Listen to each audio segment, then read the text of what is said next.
Hey there guys, how are you? Good morning. Right, well look, I wanted to go through a few things. Actually, before I do that, I've just noticed I've got a very shiny face. It is ridiculously hot here today, and you can see the fan in the background is blowing around hot air. We don't have aircon in the UK, so sorry for my overly sweaty look. Anyway, I wanted to go over a few things today. You've probably noticed, those of you that are new actually, that there's a number of people posting about results, and there's a general theme I'm hoping that you're starting to see, and that's about following up and being relentless with that follow-up. Matt Vasquez, sorry Matt, I murdered your surname, your last name, I'm sorry, posted yesterday about another amazing win, a $3 million line of credit. Matt's also closed a $1.9 million, and this is in the space of the last 4 weeks. But if you find that thread too, you'll notice the general theme of how he's doing this is just being relentless with how he's following up. There's no magic sauce to this stuff, guys. It's actually really simple. And so that's the message that I want to kind of pump out to you guys that are just starting out, right? It's really about just doing the work, getting engagement, and whoever engages with the most people wins. That's straightforward, you know? So be relentless with your follow-up, and there's no reason why you can't be experiencing the same outcomes that Matt is actually getting himself. And there are others. Marcus Ohm, sorry if I've murdered your last name too, also getting stuff. Eduardo, there's a bunch of people getting some success now, and these are people that have not been in the program too long, and the common denominator with all of these guys is that relentlessness of just getting on with the work, following the work. And actually, here's the other key thing: not chasing outcomes. So many people get that wrong, you know, not chasing the outcomes.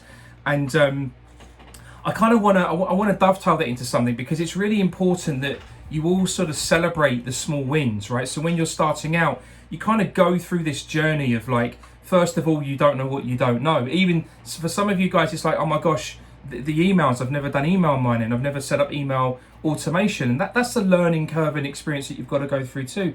But it's all good. Remember what I say, push through that resistance, right? But every time you do that, that's a win. If you've never done email automation before, if you've never sent stuff out and got engagement, celebrate that engagement. Celebrate the small wins that you're doing along your journey. And I promise you, the outcomes you're here for will just happen by default. So you need, not you specifically, and I'm generalizing when I say this statement now, but I do see that there's a lot of people here where I feel that there needs to be a change of perspective in how you view success and how that success is achieved, and also how you learn new things. I mean, even the experience of learning something new like this, I appreciate is new, and there's an adaptation that you need to go through to understand that. So on that note, and I've just sort of reading off some pointers here to help me keep track, because I have a tendency to go way off on a tangent, it's about perspective, accuracy, and removing emotion, okay? Perspective, accuracy, and removing emotion. So let me just give you something with regards to perspective, and I'm going to use a real life example. I'm not going to sort of name any names here, and I'm just going to get some more information up to help me with that. So there's been someone that I've been engaging with, very good guy, nothing but positive things to say about them, but I felt that they needed to shift their perspective, because they'd been here for 7 weeks, and in that 7 weeks, only doing this part-time, they brought in 7 apps, and one of them was a qualified app, good enough to quote for, and that person turned down the quote because the rates were too high. And this person was quite despondent about that, having, you know, feeling that they'd worked very hard to get those outcomes, right, which is great. And they wanted to quit. They felt that this was not working, it was taking too long. And I kind of pointed out that, you know, there needs to be a shift of perspective here, right? Because remember what I said about emotion and removing emotion. Feelings matter, right? And it's human nature, unless we're conditioned to be consciously aware that we're doing this, to let that emotion kind of get into us, right? And affect our physiology, and also affects how we think. And so when you feel that frustration, when you feel that stress, when you feel that pressure that naturally comes from all of that, of things not going the way that you expected, you can start to make decisions, and incorrect decisions, because you're no longer being accurate with those decisions. Emotion is essentially the foundation for the decisions that you're making next. And most of the time, that really just ends with, I quit, right? I quit. How many people quit in life, right? And there's one thing, and I think there's a saying, I don't know who said this, but quitters never win and winners never quit, right?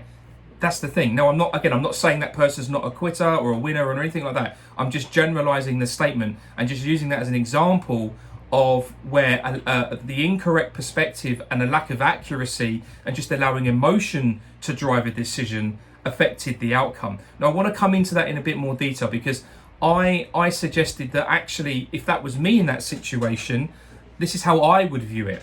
So let's imagine that we brought 11 apps in, and one of those apps was good enough to qualify, and the client turned it down because the rates were too high. So I would instead be looking at that situation in third person, right? So remove all emotion from that and accurately analyze what it is that's happened.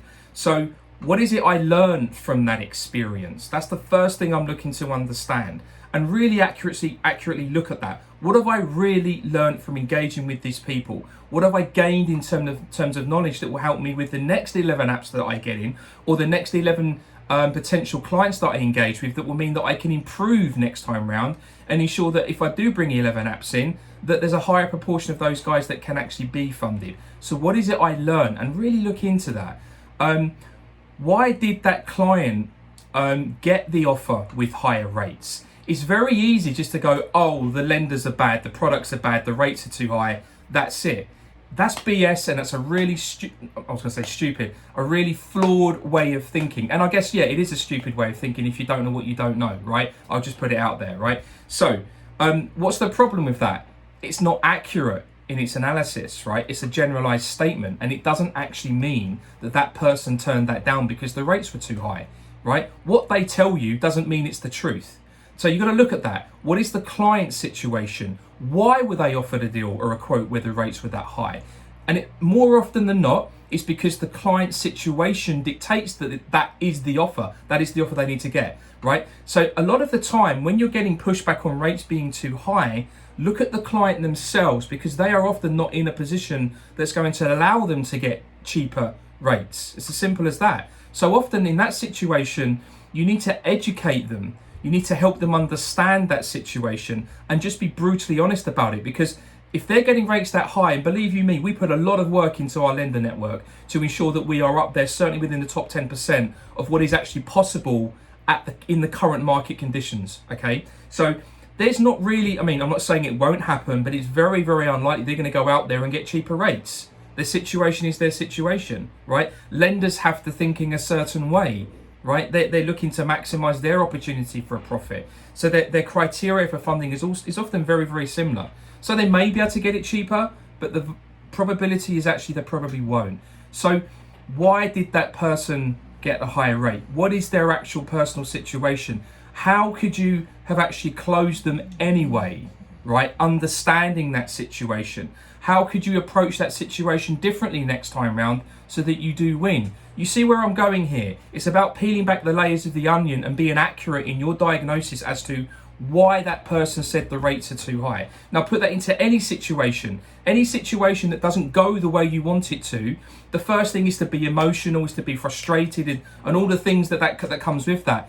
But accuracy matters, right? So if you then analyze the situation, let that emotion go, and then look at it accurately in third person and ask, well, why did that really happen? You're going to get to the real answer, and it's the real answer that allows you to make accurate decisions that go towards you having success. Hopefully that makes sense. But if it doesn't, please do comment below the video. I'm really happy to help you here and understand that. So the next thing I sort of put in there is like, how could I get more apps? Is 11 apps in a 7-week time frame, given the time that I'm investing, is that good enough? Is that enough? Now I would say you could get a lot more in. So then the natural question is, well, how do I get more? How do I increase that volume? And I'll guarantee you the end of that question will go straight into productivity and how it is you're applying your time in the day. I put videos out about this, about productivity, where you need to block book.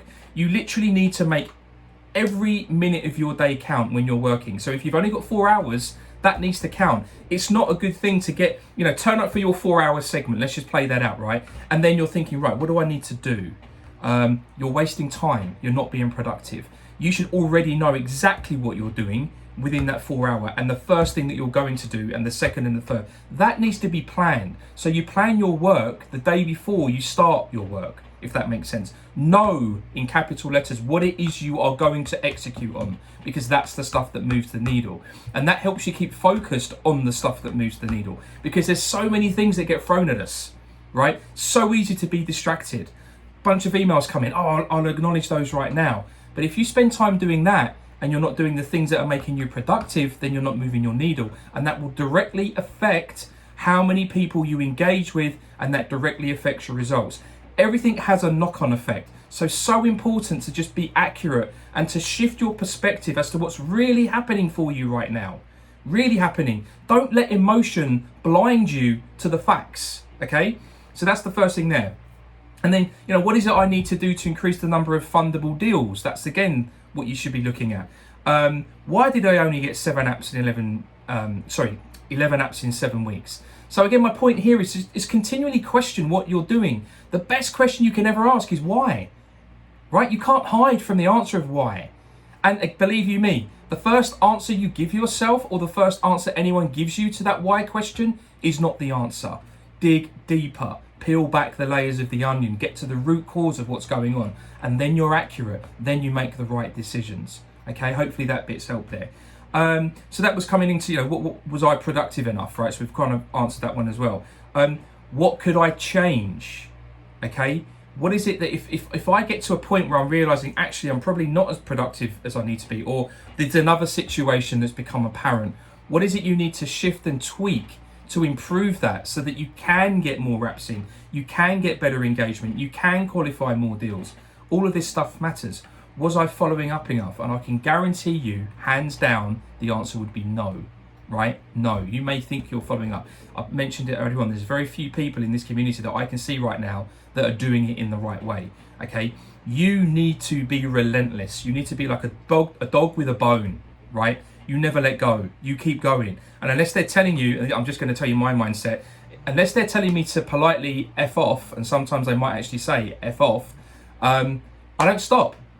There's still a potential prospect. I want to engage. I want to build a relationship. I want to build rapport, right? You have nothing at all to lose until they say F off. And look what happened with Matt. He sent a nice meme, and the guy laughed and re-engaged. Thinking outside of the box. There are no rules. There's just how many times you touch them, how many times you engage them. And on average, you need around 7 to 8 touch points before you really get traction. So keep that in mind when you're doing your follow-up. It's not good enough to send out an email, have a bit of engagement, say thank you very much, maybe one more email. That you need to keep going at it. That's how you make money, because 80% of what you will make will come because you followed up. Stand out from the crowd and don't be like everybody else. Don't transact, okay? Consult, build relationships. That's where your success lies. So there's that one. So accuracy matters, guys. Don't let emotion drive what it is you are doing. So if you find, let's actually go into that in a bit more detail, actually, because I made a little note on that, right? Success is not a straight line, no matter what you think. Now, we say people coming in here for the first 12 weeks, theoretically, and it's all possible, you can bring deals in, you can get deals funded, and we can get deals closed and we can get deals funded, all within that 12-week time span. Now, is that going to happen for everybody in the same way, in a linear fashion? No, because everybody's different. Everyone learns differently. Everyone's going to get different success. Some people are going to get a bit more luck than others, right? There's so many variables in that. So your success is not a straight line, but you have to ask yourself the question, are you really, really committed to this profession and learning it? And if you are, then listen to what we're saying. Listen to what I'm saying to you right now. Success is not a straight line. So inevitably, you're going to have things that go against what you want to happen, but it doesn't change the fact that those things are happening. And so what it's natural for us as human beings to do is to get emotional about that. It's to feel frustration. It's to feel stress. We've got all of these outside influences in our personal lives that might elevate that. We want to get out of the personal job that we're full-time in, and we hate it. And there's emotion with that, and there's a desire to really leave. And that's a positive driving force, but it becomes a negative force when things are working against you. And that leads to stress, that leads to pressure, that leads to frustration. But here's the thing, you're the one creating all of that. It's not real. The situation is still the situation. If a deal didn't get closed, There's no emotion to that. The deal doesn't care, right? No one else cares. The only one that cares is you that cares. So understand that. You create your own stress. It's all relative. So if you detach yourself from that emotion and then look at it accurately again, there is no stress, right? There's no stress at all. So think about that when you actually analyze things. You're the one that creates the reality that you live in. And that reality that we live in, the way we experience life and the world and this profession and everything that goes with it, it's just emotion. And emotions are a chemical reaction in the brain, right? It's like, that's it. That's it. So if you understand that, you can embrace the positivity of that, right? Live with hope. Live with this belief that what you're doing right now is going to work. It's going to give you exactly what you're here for, to create the life that you want, right?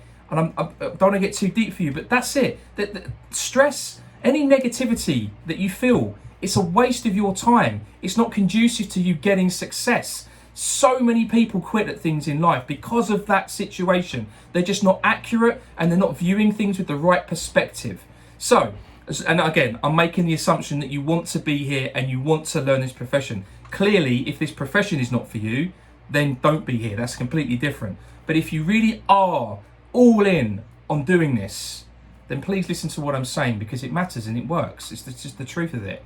Okay? Remove all emotion. It's not a straight line. Perspective, accuracy of your situation, asking the right questions matter. And then the final point really is about problem solving.